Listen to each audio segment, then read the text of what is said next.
Bueno, antes que nada, Luis ya empezó a grabar, perfecto. Em, Antes que nada, muy buenas tardes, aunque parece es noches. Eh, Antes de comenzar con la entrevista, supimos que estuvo el día de ayer en la Feria del Libro de Sevilla y nos preguntábamos si podría contarnos un poco de cómo fue todo, qué otros escritores aparte de ustedes estuvieron ahí. Si quisiera comentarnos un poco de eso.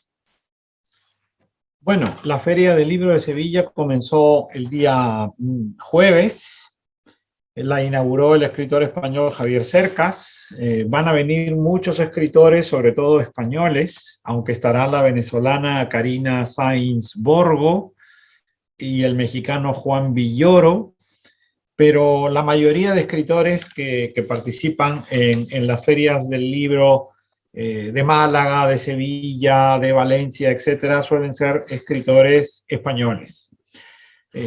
Yo he tenido la fortuna de presentar allí un libro, pero también es cierto que yo vivo en Sevilla, entonces muchos me consideran un escritor de Sevilla, lo cual yo acepto encantado porque vivo en esta ciudad.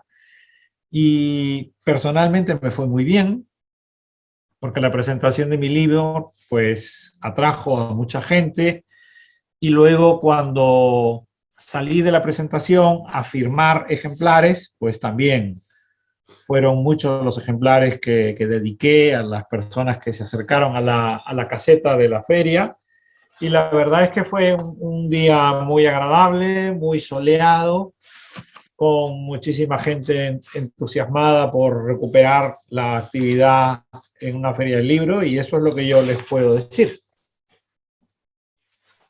Me alegra que haya sido una gran experiencia. Creo que a todos nos hubiese gustado poder estar ahí y hasta conocerlo. Bueno, ahora vamos a dar inicio con la entrevista y lo hemos separado por secciones. Como le comenté, nosotros lo conocimos gracias al libro de Ajuar Funerario que leímos en clase y nos encantó desde el principio. Así que queremos hacerle unas preguntas relacionadas con ese libro. Muy Mi bien. primera pregunta es, ¿por qué eligió que muchos de los relatos de Ajuar Funerario fueran narrados y protagonizados por niños? ¿Cree que eso aporta cierta sensibilidad al lector en historias de terror? Sí, porque la niñez es el momento de la vida en el que todos tenemos miedo. Le tenemos miedo a la oscuridad, le tenemos miedo a la muerte, le tenemos miedo a lo sobrenatural, le tenemos miedo a lo desconocido, le tenemos miedo pues a una serie de cosas que luego no volvemos a tenerles miedo cuando crecemos. Si no hubiéramos sido niños, solo le tendríamos miedo al dentista, pero como hemos sido niños, le tenemos miedo a todas esas cosas, ¿no? Entonces, tener un narrador infantil es una cosa muy interesante, pero además, cuando los niños son como diabólicos, cuando los niños son como siniestros, cuando los niños son como monstruos, eso es más interesante porque el niño siempre va a expresar inocencia, siempre va a expresar bondad, siempre va a expresar pues ser inofensivo. Y si al final el niño resulta ser un bicho, pues me parece que eso es algo bueno para el terror, como el niño Demian de la profecía. Me alegro mucho saber su punto de vista y poder analizarlo de esa manera. Mi compañero Luis va a hacerle una pregunta a continuación. Mi pregunta es, hay dos microcuentos de Ajuar Funerario que me llamaron mucho la atención, que es WC y La Resaca. En ambos, un ser ataca por el retrete. ¿Qué busca recrear con dicho microrrelato? Bueno, un miedo que yo he experimentado, porque mi papá vivió en Iquitos. Entonces, en la época en la que mi papá vivió en Iquitos y trabajó en Iquitos, los hijos íbamos a visitarlo. Yo ya estaba en la universidad, fue el año 82, sí. Yo había entrado a la universidad en el año 78, así que tampoco era cachimbo. Pero me llamó mucho la atención que en el water, en el retrete, había una especie de alambre como de gallinero. Y yo le pregunté a mi papá, ¿por qué se pone ese alambre? Porque cuando cae algo en el water, pues se cae encima del alambre gallinero.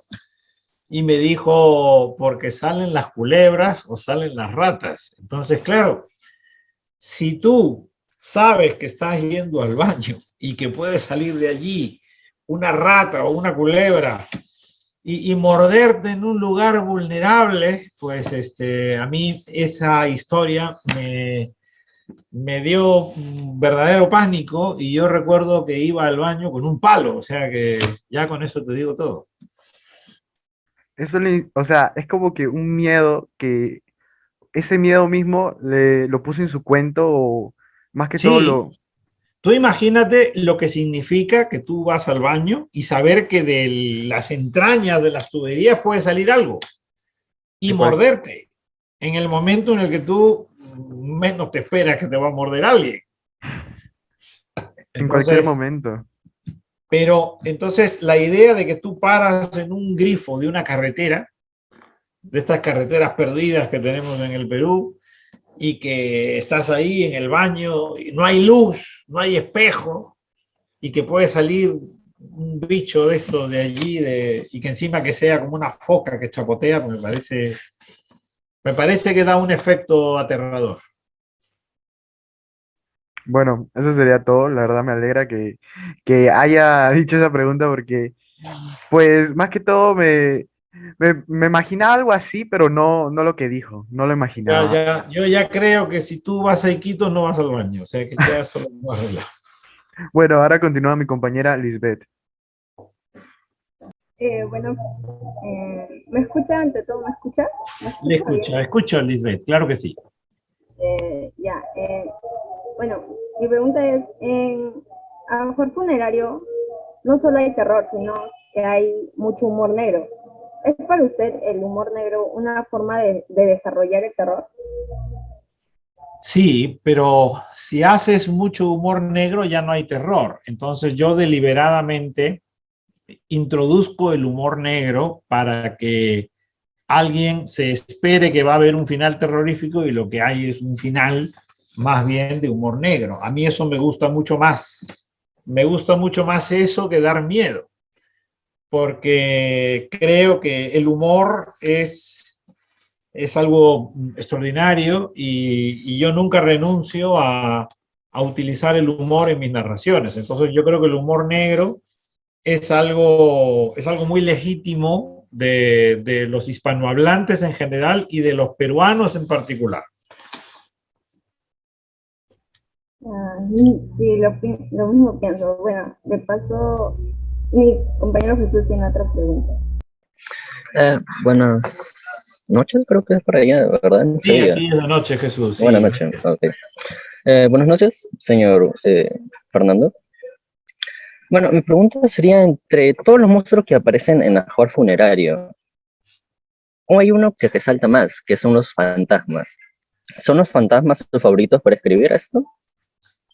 Bueno, yo creo que el monstruo que resalta más en Ajuar Funerario son las monjas monstruosas. Obviamente hay fantasmas, creo que también hay vampiros, algún hombre lobo, alguna criatura extraña como los huevos estos que me comentaba Luis hace un momento, que salen del water y atacan.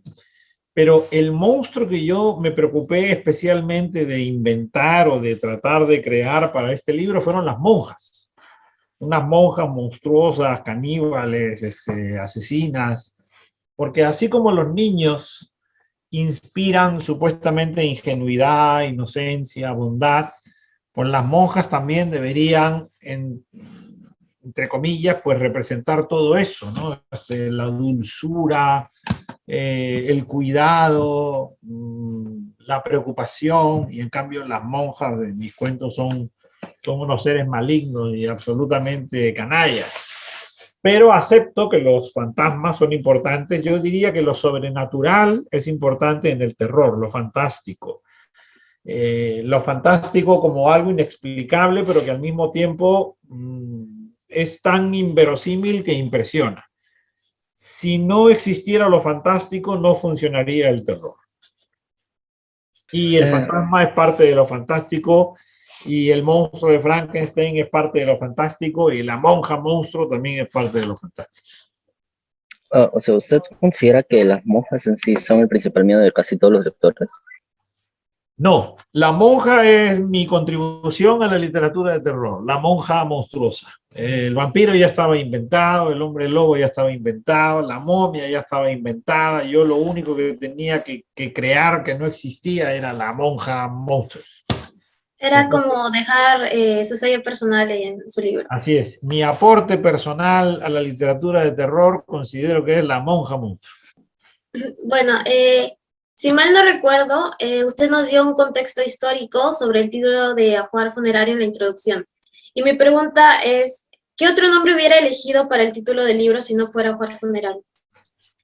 Cuando yo era adolescente leí un libro de cuentos de terror, una antología de cuentos de terror que tenía como título Con los pelos de punta. Pero ese título estaba en inglés. Yo pensaba, en el Perú debería haber un libro que se llame Con los huevos de corbata. Pero ese título hubiera sido un título un poco extraño. Entonces no lo hubieran mandado a leer en ningún colegio. Sin embargo, escribí un libro que se titula Tres noches de corbata. Y dentro de ese libro hay un cuento que se titula Tres noches de corbata, porque se supone que hay una chica que le cuenta historias de terror al niño de la casa. Y entonces ese niño se pasa 3 noches con los huevos de corbata, y esa es la razón por la que el cuento se llama Tres noches de corbata. Omití la palabra huevos para no impresionar a nadie, pero en el fondo esa era mi intención. Por lo tanto, me hubiera reído mucho si yo hubiera escrito un libro de cuentos de terror que se titulara Con los huevos de corbata, pero probablemente nadie lo hubiera mandado a leer en los colegios y quizás traducido a otro idioma no se habría entendido. Justamente tengo algunas preguntas sobre Tres noches de corbata que más adelante le formularemos. Y es muy interesante saber el por qué se llama así su libro y conocer qué otro nombre quisiera haberle puesto, y es bastante interesante y creativo, creo yo. Y yo hubiera estado gustosa de leerlo. Pues Bueno, sí. seguimos con mi compañero Luis, que va a hacer 2 preguntas. Ujú.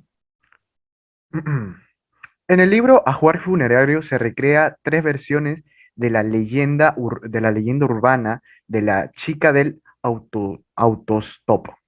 ¿Alguna vez ha hecho usted autostop o ha jalado a alguien en el camino? ¿Le pasó algo similar o a lo contado en el dicho cuento? Yo he tirado dedo, que es como decimos en el Perú. Me han pasado cosas por tirar dedo.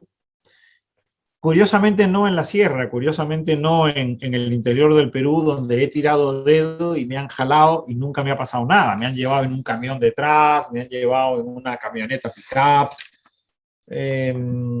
Pero una noche me acuerdo que me subí a un carro y el señor que manejaba, pues probablemente tenía una intención extraña.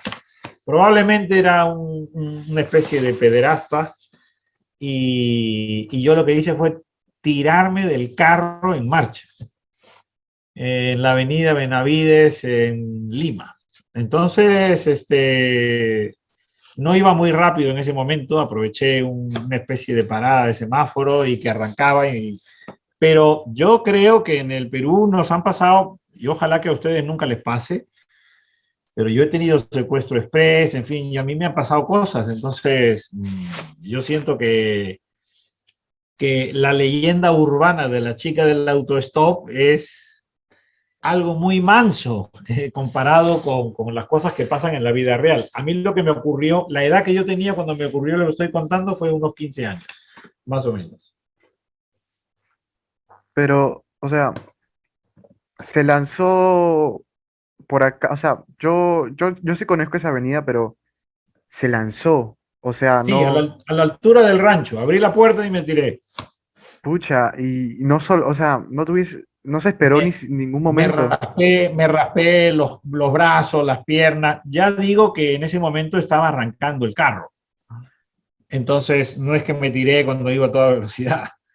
¿Y cómo? Pero digamos que era una persona que empezó a tocar el muslo y a decir cosas que me asustaron mucho y yo creo que fue bueno que me tirara.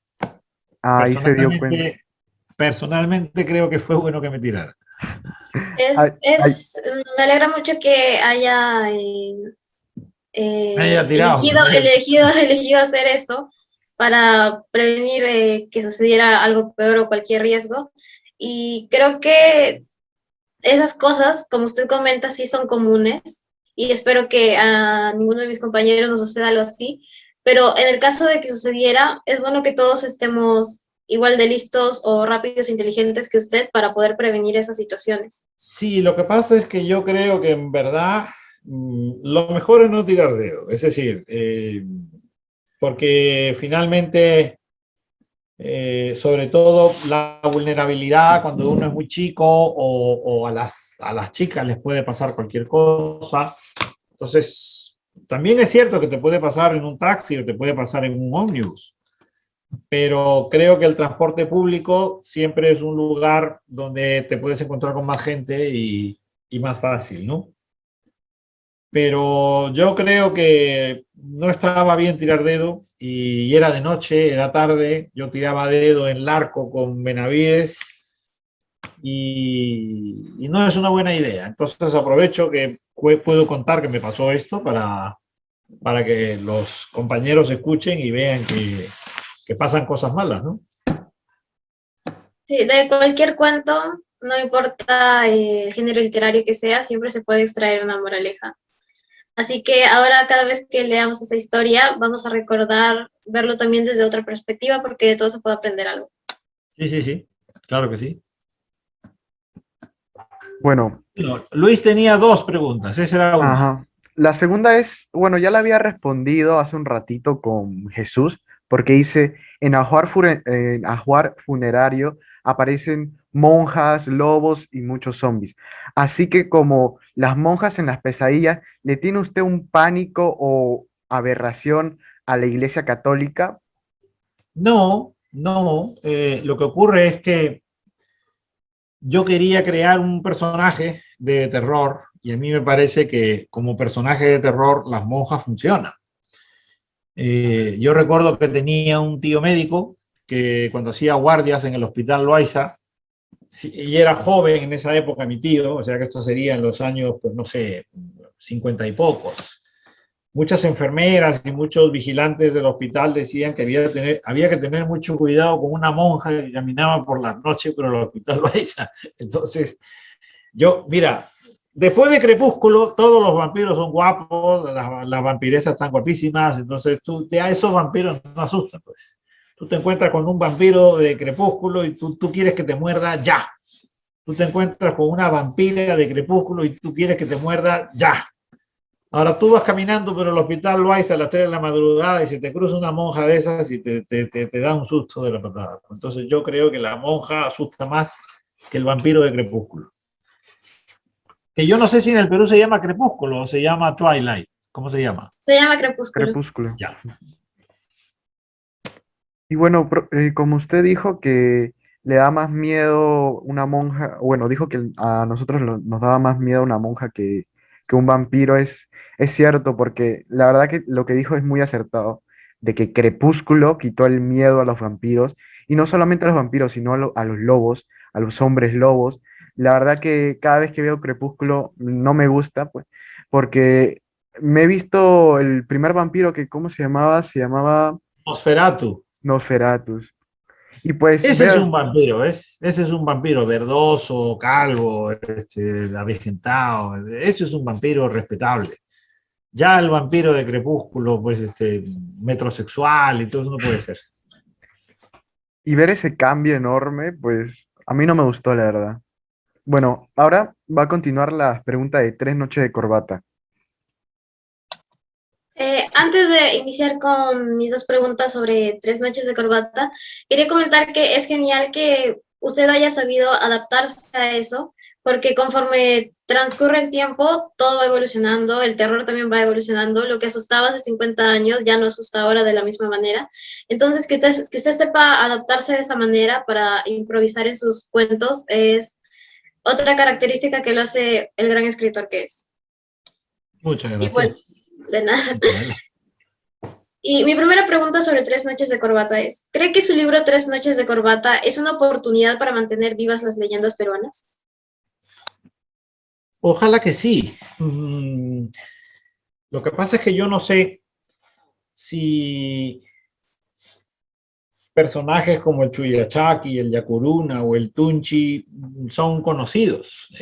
Cuando yo era chico, no solamente, bueno, yo conté que mi papá vivió en Iquitos cuando yo estaba ya terminando la universidad o ya la había terminado, pero también cuando yo era menor de 5 años también vivimos en Iquitos. Entonces, mi papá tenía un trabajo que lo iban cambiando muchas veces a provincias y vivimos en Arequipa y vivimos en Tumbes, en fin. Y, y entonces, claro, la gente en Iquitos hablaba mucho del Yacuruna, del Chuyachaki, del Tunchi, del Bufeo Colorado y de una serie de leyendas que hay por allí. En la sierra también se hablan de muchísimas figuras como el Auqui, el Muki, y yo no sé hasta qué punto en la Lima contemporánea, o en Trujillo, o en Arequipa, los jóvenes como ustedes escuchan hablar de estos personajes. No, no tengo ni idea. Es más fácil que escuchen hablar de los replicantes o de los caminantes de Juego de Tronos antes que del Chuyachaki. Entonces, pues, yo no sé si es una oportunidad para recordarlo. Por otro lado, en Tres Noches de Corbata hay un cuento que tiene como título el Taki Ongoy, que es una antigua idolatría descubierta en la época colonial. Puede ser una cosa muy sofisticada, pero también es una creencia que existió en los Andes. Si gracias a eso algún lector joven como ustedes se da cuenta y busca en Google a ver si esto es verdad, si me lo he inventado, pues ya queda justificado que lo haya escrito. Yo realmente espero que su libro haya sido una gran contribución a eso, porque es verdad, y yo admito que antes de leer Tres Noches de Corbata, no estaba para nada informada de todas las leyendas peruanas que usted relata sobre la selva.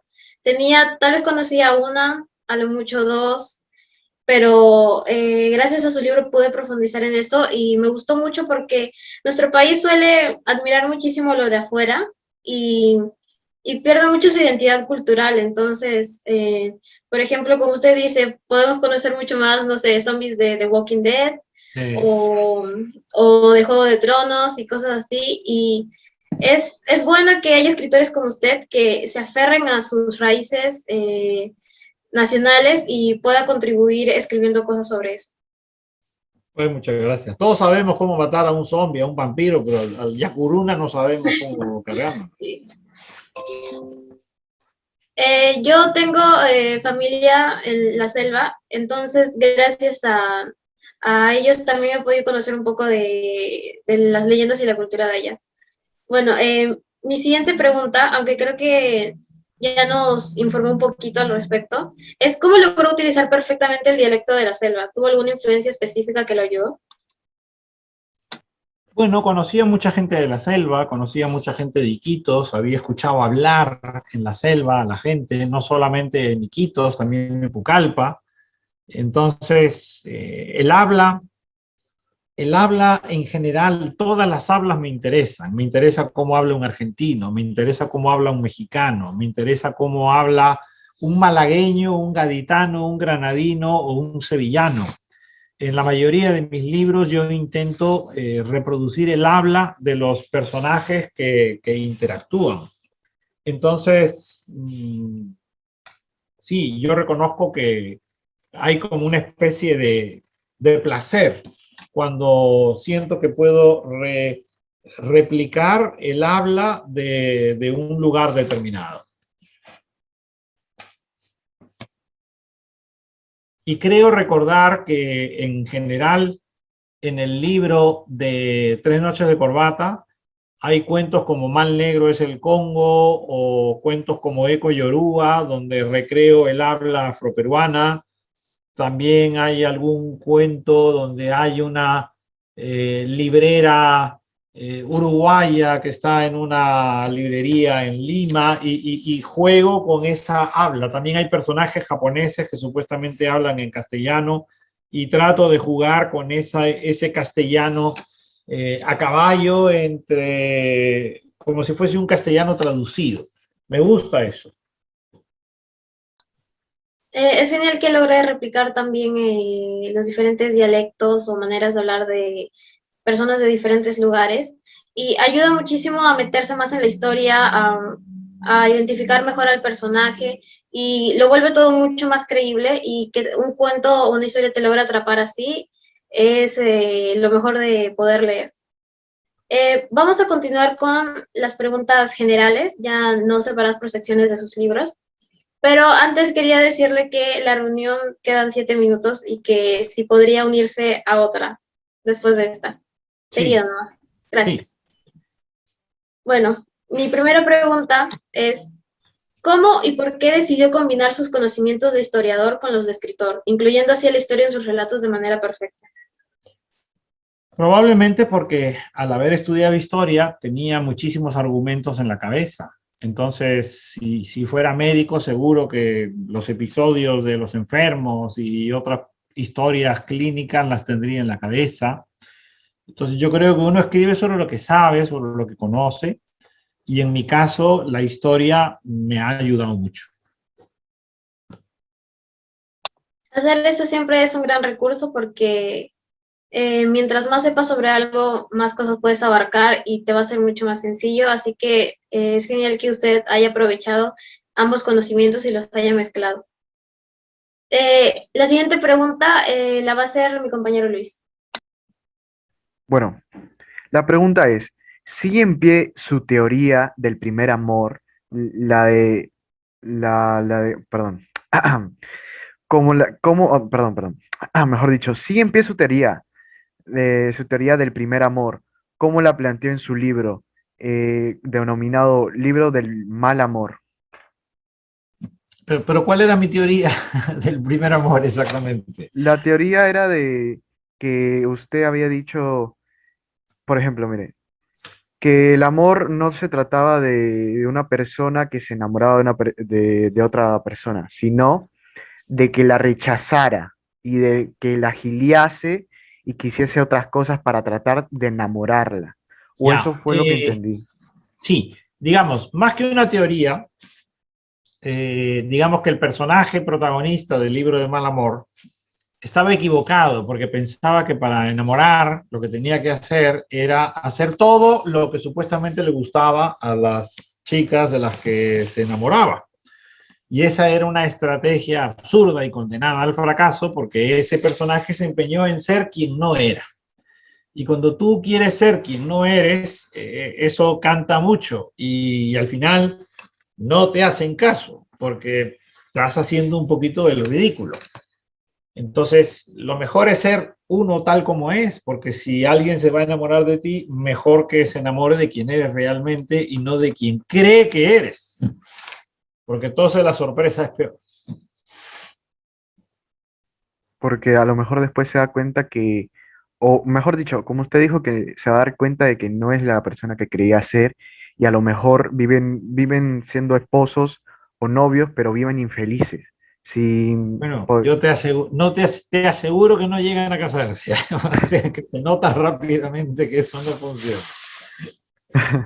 Tontos somos nosotros, pero las chicas no, las chicas se dan cuenta.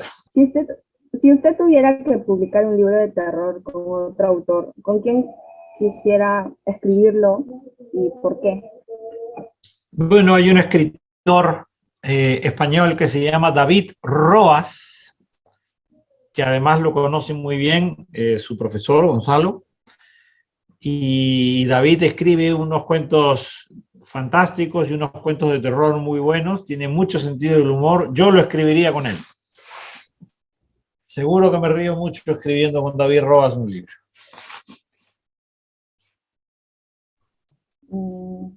¿Usted admira a ese autor? ¿O Sí, lo admiro. Yo incluso le he escrito un prólogo, le he escrito frases para las portadas de sus libros, le he hecho presentaciones de sus libros. no, yo no solamente soy alguien que le quiere mucho, sino lo admiro mucho. Las dos ¿Algún, cosas. algún libro en especial que le guste de ese autor? Pues me gusta Bienvenidos a Incalant, que es un libro de cuentos que él escribió ambientado en el Cusco. O sea que encima escribe sobre el Perú. Mm, sí. Entonces, para usted, ¿él es su escritor favorito, se podría decir? O...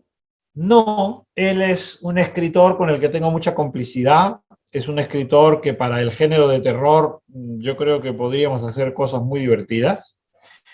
Mi escritor favorito siempre ha sido Jorge Luis Borges. Desde que soy más o menos de la edad de ustedes, yo admiro a Borges y he ido creciendo y mi admiración ha ido creciendo también. Entonces, Borges para mí es el máximo escritor de toda la historia. De su escritor favorito, ¿por qué lo ha admirado? ¿Qué en especial tienen sus libros?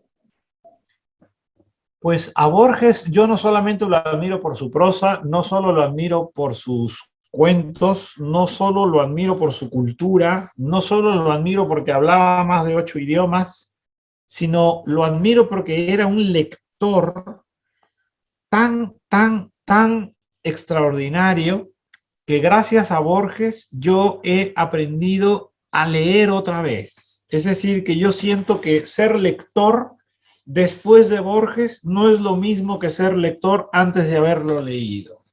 Por lo tanto, mi experiencia de lector se ha enriquecido gracias a Borges. Borges para mí es como si fuera un Windows, un sistema operativo para entender todo lo que se ha escrito a través de la historia. Mm, ya. Bueno, mi compañero Jesús creo que le va a hacer otra pregunta. Sí, ¿por qué en su último libro, que habla más del Perú en sí y no habla de terror o de ficción, se podría decir? ¿Por qué hablo solo del Perú? Hablamos de brevetes de historia universal del Perú, Sí, ¿no? eso, Bueno, pues exactamente.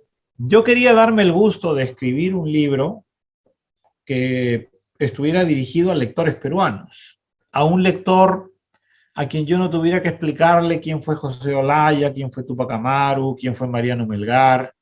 Si ese libro se hubiera publicado en España o estuviera vendiéndose en librerías españolas o de Argentina o de Colombia, tendría que tener muchas notas a pie de página explicando pues quién es Clorinda Mato de Turner y explicar cosas que para mí me parece que pierdo tiempo y le resta eficacia a lo que he escrito.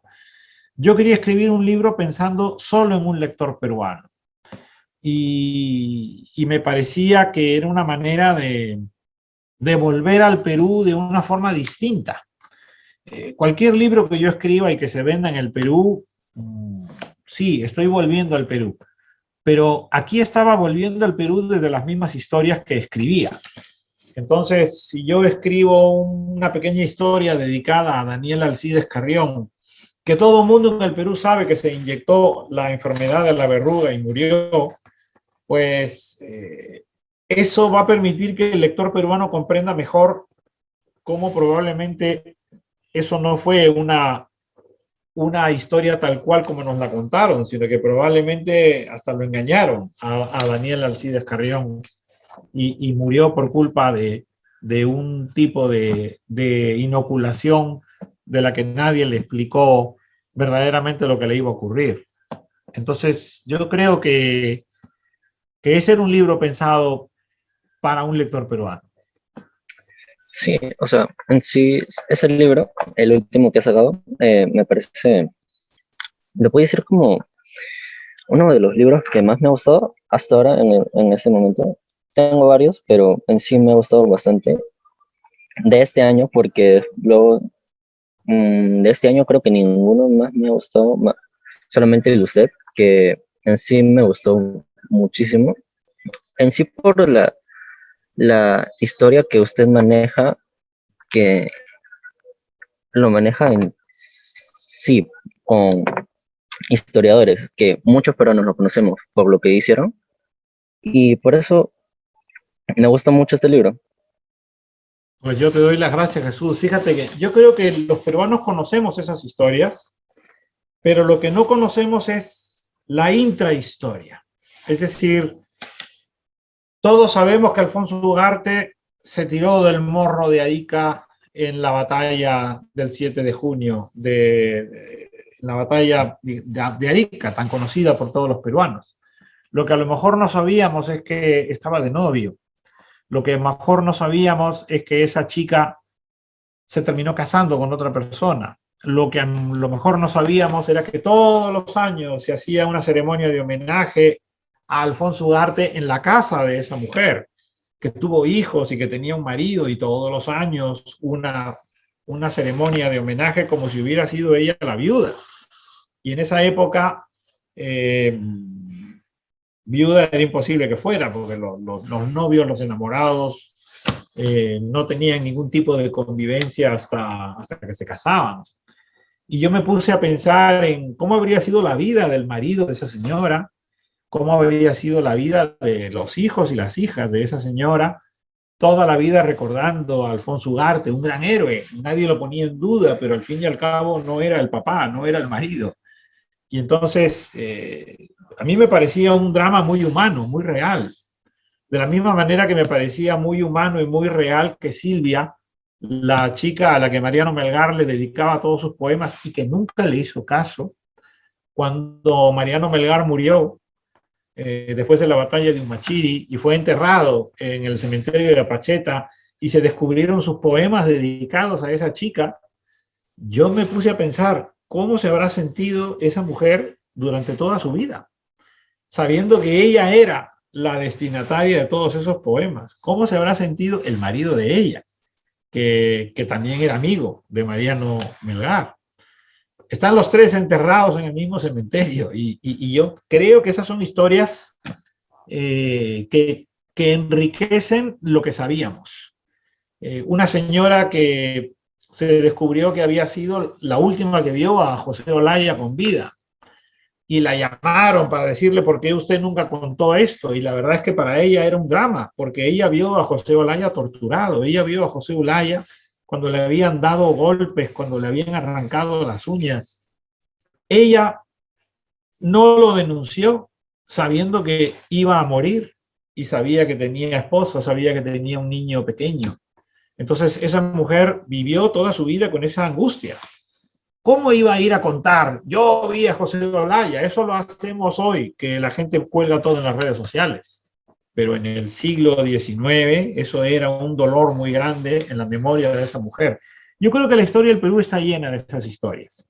Llena de esas historias de padres, de hijos, de viudas, de huérfanos, y que a veces un monumento de piedra, un monumento de bronce, una historia como muy bonita, nunca nos cuenta lo que verdaderamente ocurrió debajo.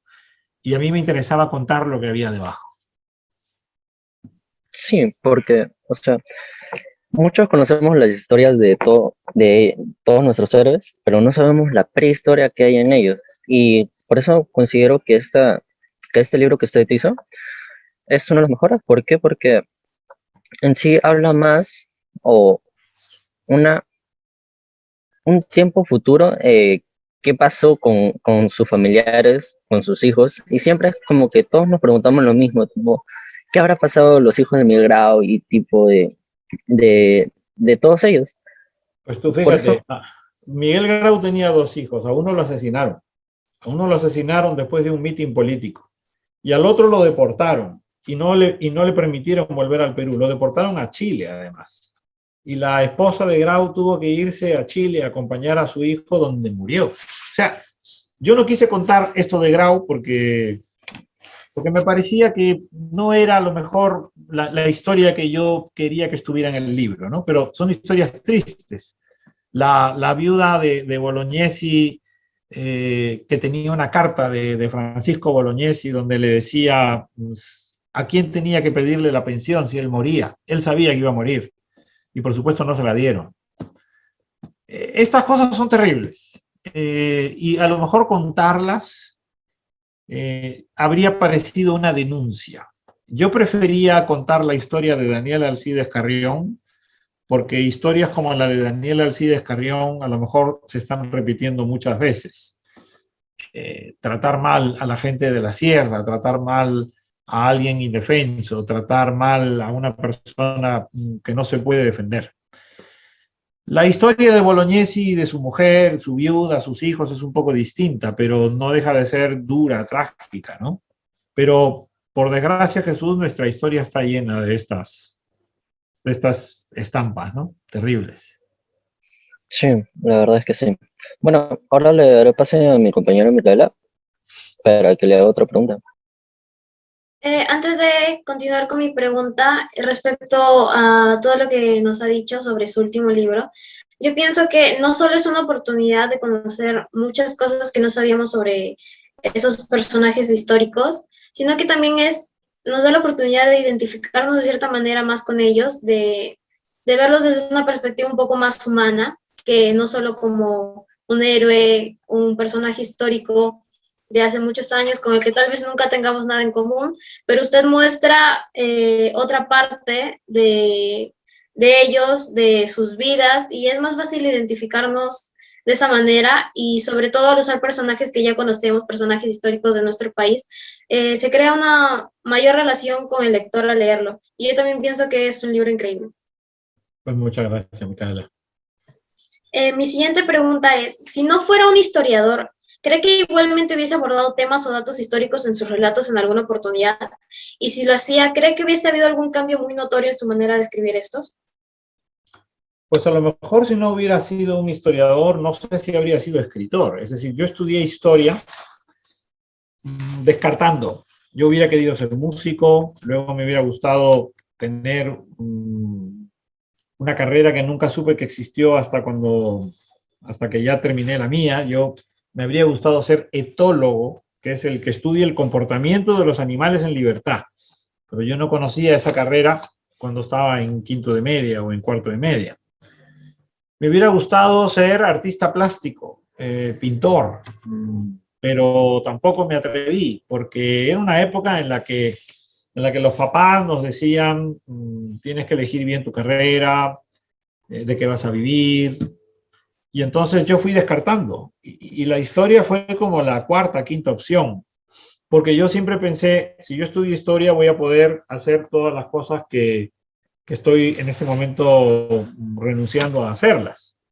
A lo mejor si me hubiera metido en la pintura, en el arte, habría estado muy metido en el arte o en la música, ¿no? Pero la historia es lo que me ha permitido tener como una visión más amplia de muchas cosas. Y siendo historiador he podido hacer música, he podido hacer arte, he podido hacer literatura, escribo sobre animales mucho, porque es una cosa que me gusta, lo hago en el diario El País. Probablemente si no hubiera estudiado historia no habría sido escritor. Es genial que su carrera le haya abierto las puertas a hacer muchas más cosas de las que usted disfruta. Y es bueno siempre aprovechar cada oportunidad, inclusive si nuestra primera opción es descartada. Creo que hay que poner la mejor cara a todo y seguir esforzándonos. Y justo como usted comenta, es algo lamentable que antes las personas no hayan tenido la completa libertad de verdad dedicarse a algo que querían. En su caso, obviamente resultó muy bien, pero sé que hay muchos casos de personas en los que no, y que fueron sometidos a estudiar o dedicarse a cosas que realmente no querían. Un ejemplo de ese, ya que usted mencionó la música, es que hace mucho tiempo ni siquiera se tomaba en cuenta la carrera de arte, sobre todo del Perú, que es algo relativamente reciente que se tome en cuenta una carrera así. Y me alegro mucho saber su punto de vista sobre eso. Ahora le doy paso a mi compañero Luis. Mi pregunta es, ¿qué escritor nos recomendaría peruano? Y si es de fantasía, terror, mucho mejor. Bueno, ahora mismo en el Perú, Katia Adawi, una escritora peruana que vive en Argentina, me parece que es una escritora bestial, estupenda. También el escritor Carlos Herrera, arequipeño, que es embajador también. Me parece que es otro escritor muy bueno, muy interesante. Y, y Jorge Eduardo Benavides, que es otro escritor arequipeño, vive en Madrid, tiene unos cuentos y en esos cuentos también hay a veces un deseo de escribir sobre historias de terror. Yo diría que estos tres contemporáneos, Katia Adawi, Carlos Herrera, Jorge Eduardo Benavides, bueno, y Karina Pacheco Medrano. Karina Pacheco Medrano, que es una escritora cusqueña, que tiene también varias novelas y varios libros de cuentos. Yo esos cuatro recomendaría. Pero ¿tiene algo que los caracteriza a alguno? Por ejemplo, alguno, como usted, hace humor negro, o sea, terror y a la vez humor negro. ¿Y ellos tienen algo diferente o qué sé yo? Yo creo que Katia Adawi y Jorge Eduardo Benavides tienen humor negro. Karina Pacheco Medrano y Carlos Herrera, pues probablemente son un poco más realistas en sus planteamientos. Esa diferencia puedo hacer. Creo que me llevaré los dos de humor negro porque en cierta forma espero que no le moleste. A usted en realidad a usted también le gusta el humor negro, ¿verdad? A mí me gusta y lo practico, o sea que estoy de acuerdo. Ya, igual a mí. Bueno, ahora continuaré con con mi compañera Lisbeth. Bueno, mi pregunta es, ¿cuánto tiempo tiene que ver el hecho de vivir tanto tiempo en Sevilla para la publicación y difusión de su obra literaria? Mm, no creo que haya una relación directa entre que yo viva en Sevilla y que mis libros sean conocidos, porque probablemente el primer libro mío que fue más conocido fue Ajuar Funerario, y es un libro del año 2004. Pero como Ajuar Funerario ha tenido varias ediciones, es probable que tampoco haya sido muy conocido en el Perú hasta 5 años después de haberse publicado. Es decir, que a lo mejor en el año 2009, 2008, Ajuar Funerario empezó a ser más conocido. Por lo tanto, la mayor parte de los libros que yo he publicado antes del año 2008, a lo mejor casi ni han llegado al Perú. Entonces, lo que ocurre es que ahora vivimos una época en la que las redes sociales, Internet, hacen que todo sea más accesible. Y es posible que libros míos que antes no se podían encontrar en el Perú muy fácil, ahora sí se pueden encontrar, pues porque existe ejemplares colgados en las redes, o porque hay Amazon, o porque hay plataformas. Pero alguien que vive en el Perú y publica en el Perú tiene mucho más posibilidades de ser conocido en el Perú. Y, algunos autores pueden estar incluso viviendo en el Perú y en el Perú ser muy conocidos, y a lo mejor fuera del Perú no se les conoce. O sea, esto es muy caprichoso, y, y me gustaría poner el ejemplo de Karina Pacheco Medrano, que la mencioné antes. Karina publica desde hace muchos años, pero ha tardado tiempo en ser reconocida. A veces publicar en el Cusco te condena a que en Lima no te conozcan. Y publicar en Sevilla a veces significa que en Barcelona y en Madrid no te leen. Entonces, yo creo que todo es muy relativo. Vivir en Sevilla no es como publicar en Madrid o publicar en Barcelona, o publicar en Buenos Aires o publicar en México. Yo creo que Sevilla es como Arequipa, Sevilla es como Guayaquil, Sevilla es como Guanajuato, no son las capitales. Sevilla puede ser la cuarta o quinta ciudad de España. ¿Cuál es la cuarta o quinta ciudad del Perú? ¿Huaraz? ¿Piura? Pues yo creo que ese es más o menos el equivalente. O sea que por ahí va mi respuesta, Lisbeth. Y tengo una pregunta. Si usted hubiera vivido aquí en Perú, su forma de escribir hubiera sido igual o hubiera sido diferente? No, no habría sido igual, porque fuera del Perú he leído más. Es decir, es más importante lo que he leído que lo que he escrito. Yo al vivir fuera del Perú he podido leer a muchos autores latinoamericanos que no hubiera podido leer en el Perú.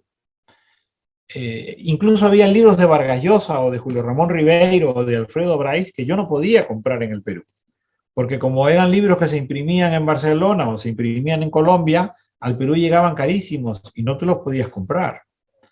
Entonces, incluso hay autores peruanos que yo he leído fuera del Perú, porque en el Perú no circulaban.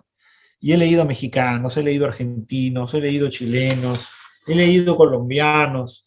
Y eso es muy rico porque el castellano que hablan en otros países hispanohablantes es un castellano espectacular. Entonces, nunca habría escrito como escribo ahora si me hubiera quedado en el Perú, por la sencilla razón de que fuera del Perú he leído más. Y lo importante es leer, no escribir. O sea, es conocer más las historias. Es por las... O sea, es conocer más las historias en vez de escribir. O sea, a través de leer ya te imaginas algunas cosas o te metes en ellas. No. Me refiero a la prosa. Cuando tú me preguntas por mi forma de escribir, yo pienso en la prosa, no pienso en las historias, porque las historias sí deben estar en tu cabeza. En cambio, la prosa, la manera de escribir, la manera de adjetivar, la forma de encontrar un tono en tu narración, eso yo lo he encontrado fuera. Y siento que en el Perú un tono parecido al que a mí me gusta, a lo mejor lo veo en La Casa de Cartón de Martín Adán, a lo mejor lo veo en algunos cuentos de Luis Loaiza, pero para de contar. Yo siento que lo que yo escribo no es una prosa peruana al uso.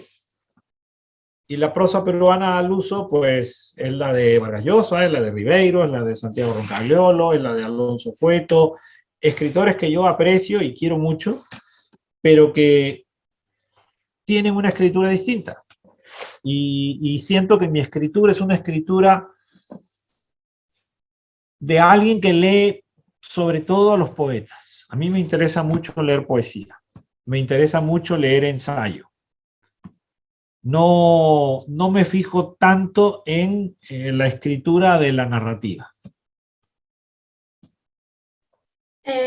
Quisiera comentar algo que, según lo que usted dice, también leer tanto y haber podido leer mucho más fuera del Perú le ha permitido tener muchas más influencias y poder probar más métodos, porque yo también a veces escribo y narro de una manera y luego pruebo otra manera con la que me siento más cómoda o me gusta más el resultado. Entonces, yo creo que cualquiera que esté interesado en escribir debería poder probar diferentes maneras de hacerlo y tener la oportunidad de tener más influencias sobre ideas de cómo poder hacerlo. Seguro, pero sobre todo leer poesía. Yo creo que un narrador tiene que leer poesía y si no lee poesía... Yo amo la poesía y es lo que más escribo. Pues muy bien, la verdad. Bueno, me gustó su respuesta y le doy paso a mi compañero. Bueno, tras haber vivido mucho tiempo en Sevilla, se puede decir, ¿se siente más escritor peruano o español? No, yo me siento un escritor peruano que le escribe a toda la comunidad de habla hispana. Eso es lo que yo siento que soy. Soy un escritor peruano, soy un escritor hispanoamericano, soy un escritor en español. Yo creo que esas tres cosas son las que me definen. El idioma, el continente y mi país. Si tuviera la oportunidad de escribir de Sevilla, o sea, sobre lo que conocí ahí, ¿lo puede hacer? ¿Lo puede hacer? ¿Se podría decir eso? Sí. El libro que presenté ayer se titula Sevilla sin mapa y es un libro sobre Sevilla y a los sevillanos les ha gustado mucho y la verdad es que yo estoy muy contento porque es compartir una mirada sobre la ciudad. Lo que ocurre es que Sevilla sin mapa no es un libro de ficción, es un libro donde yo lo que intento es hablar de todos los escritores de todo el mundo que han escrito sobre Sevilla o ambientado sus novelas en Sevilla o creado personajes sevillanos. Y creo que yo formo parte de ese grupo de escritores que han escrito sobre Sevilla o que han creado personajes sevillanos o que han ambientado sus ficciones en Sevilla. Y entonces esto es algo que siempre ha ocurrido, siempre ha pasado y creo que se puede hacer sin ningún problema.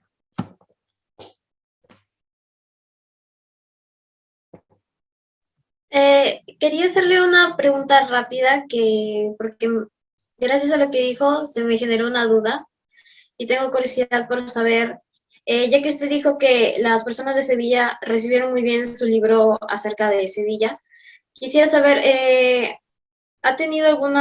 clase de respuesta ha tenido por el público de la selva que leyeron Tres noches de corbata? ¿Sabe más o menos cómo lo recibieron o algo? No lo sé, no lo sé. Y si alguna vez lo supe, lo he olvidado. Creo que ha habido mucha complicidad, creo que me he reído con gente amiga, pero no recuerdo nada en particular, Micaela. Lo siento.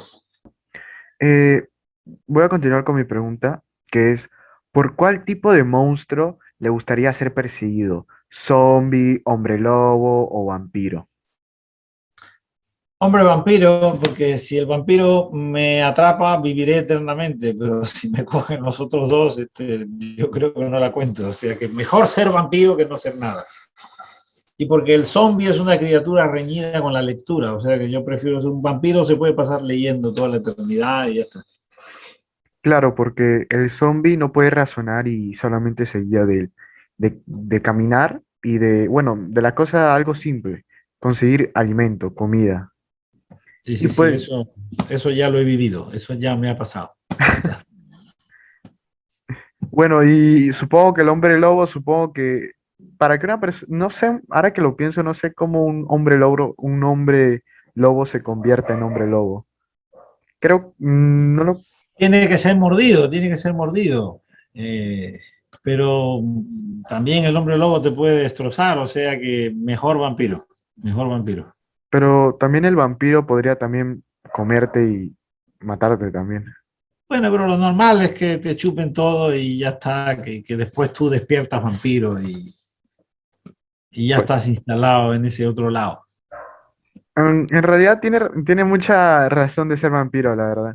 Se nota mejor que ser cualquiera de los dos. Sí, sí, sí, sí, zombie no, zombie no. Eh, Perdón por interrumpir, rápidamente voy a hacer una pregunta que me salté, lo lamento. ¿Cómo cree usted que ha logrado tener la capacidad narrativa para interpretar distintos personajes al escribir, convenciendo al lector y atrapándolo en la historia sin problemas? Tal vez algún consejo que quiera dar. Pues yo creo que tiene que ver simplemente con la experiencia, tiene que ver simplemente con el haber leído mucho y haber aprendido de lo que lees. Si a eso ya le añades un poquito de algo personal, ya está todo, pero lo fundamental se aprende leyendo.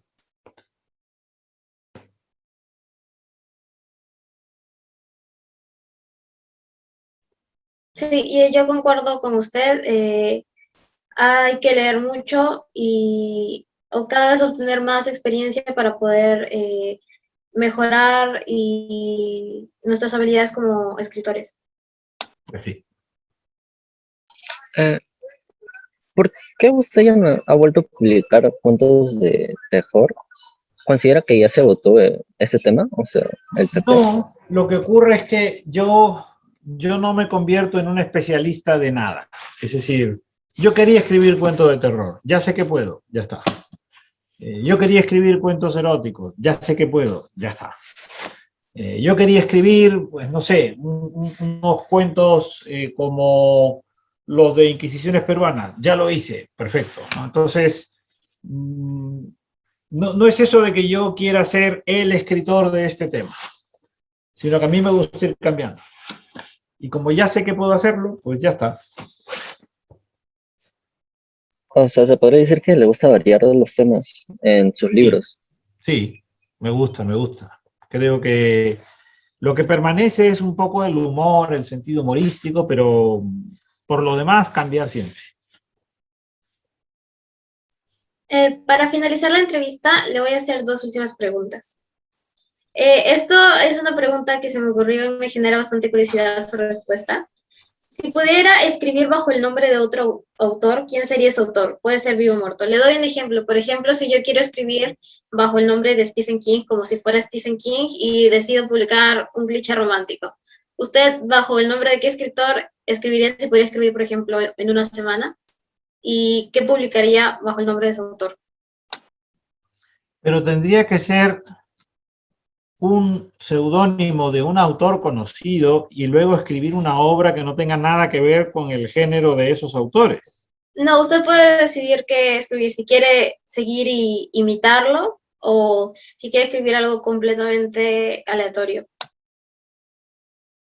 Pues no sé, yo elegiría el nombre de un futbolista y con el nombre del futbolista yo escribiría, porque me parece que sería comercialmente más divertido escribir con el Sí, nombre de tiene un razón. futbolista. Es que uno cuando piensa en un futbolista, pues solo se le viene a la cabeza el fútbol o cuestiones deportivas y sería bastante raro que podría Perfecto, sacar de las casillas a alguien. escribo una novela policial de temas futbolísticos, ya está, y nos forramos y me voy a medias con el futbolista.